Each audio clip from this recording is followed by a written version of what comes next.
you. First of all, I just want to say that this is great news for the city of Hazleton and for all municipalities and states who are trying to cope with the substantial burdens imposed by illegal immigration. This is the day that we have been waiting for. It's been a long time coming. It's a great decision for the legal residents of the city of Hazleton.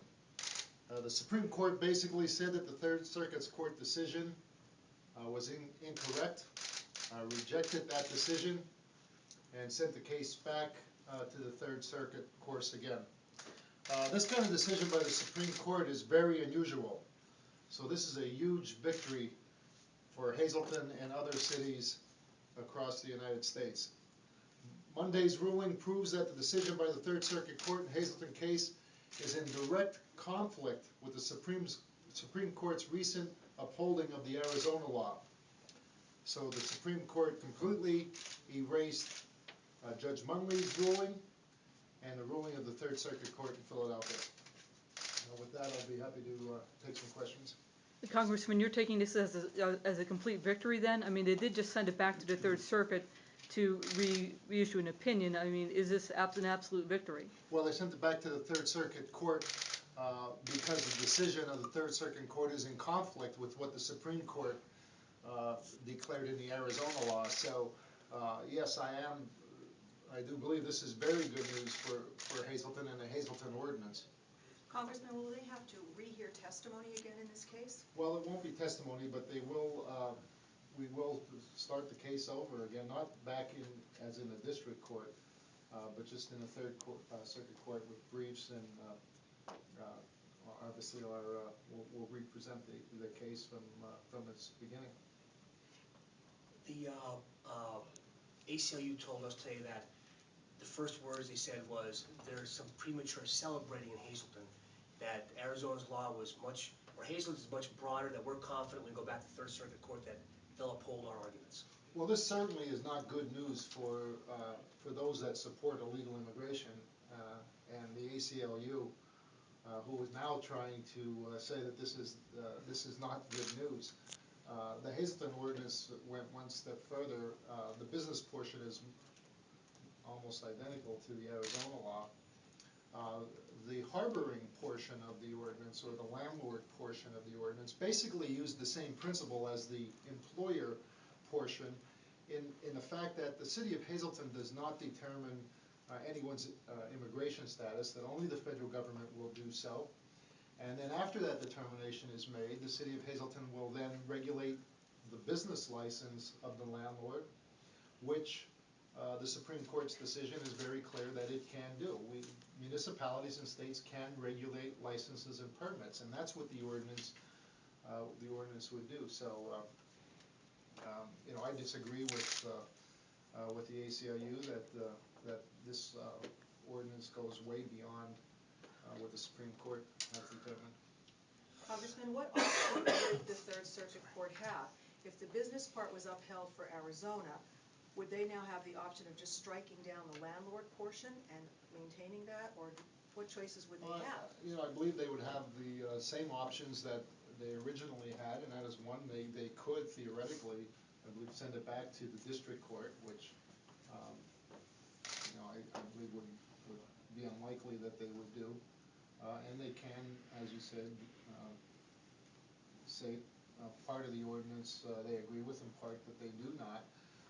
But, you know, again, with the Supreme Court, the fact that the Supreme Court was very clear in its language, where it said that the Arizona law took the extra step, went the extra mile.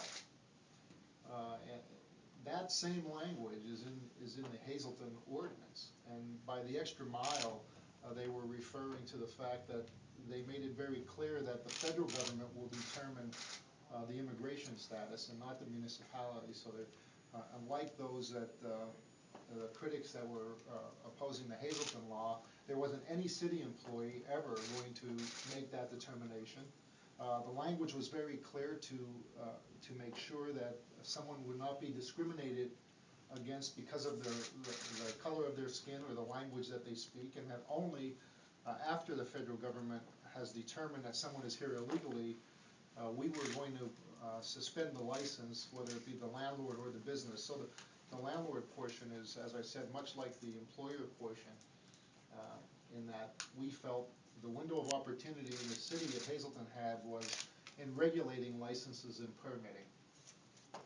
Congressman, what are you doing from your House seat now to make some changes in immigration on a federal level? This has all been discussion on the local and the state level, which you were very much a part of as mayor, but now you've got a different seat.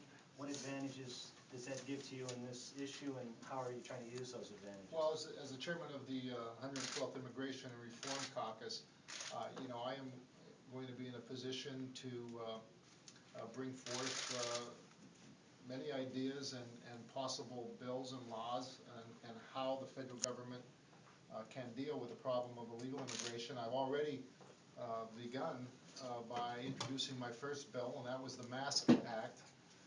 That prohibited any federal funding going to any city that had declared itself a sanctuary city.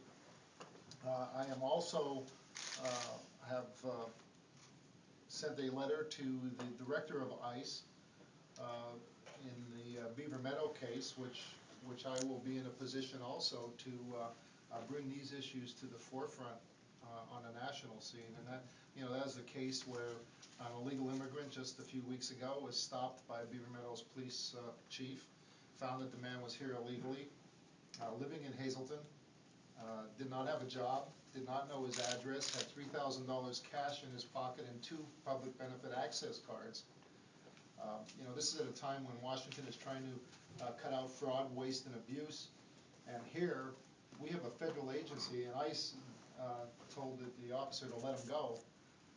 We have a federal agency turning its head to a problem that is facing the entire nation. So I believe Hazleton and my position in Congress now will be able to keep this issue to the forefront and finally start solving some of the problems that illegal immigration has caused all across the city. The city of Hazleton, this is a great day for the city of Hazleton, because Hazleton has paved the way for cities and states all across the United States who are frustrated with the federal government's lack of action in dealing with this problem. Anybody else? Is there any time constraint on how long this goes back to the Third Circuit, and how long they would have? Now it's it could take a year or longer. And once it goes back to the Third Circuit, depending on how they rule, is it possible it could go back to the U.S. Supreme Court again, an appeal by either side? It's possible. I guess that's a possibility. I believe it's unlikely. Again, the fact that the Supreme Court was very clear that it rejected the Third Circuit Court's opinion, will give direction to the Third Circuit Court that they did not agree with that decision. And based now on the Supreme Court's decision with Arizona, that which is new, which will be new to this case, I believe it puts our ordinance in a very good position.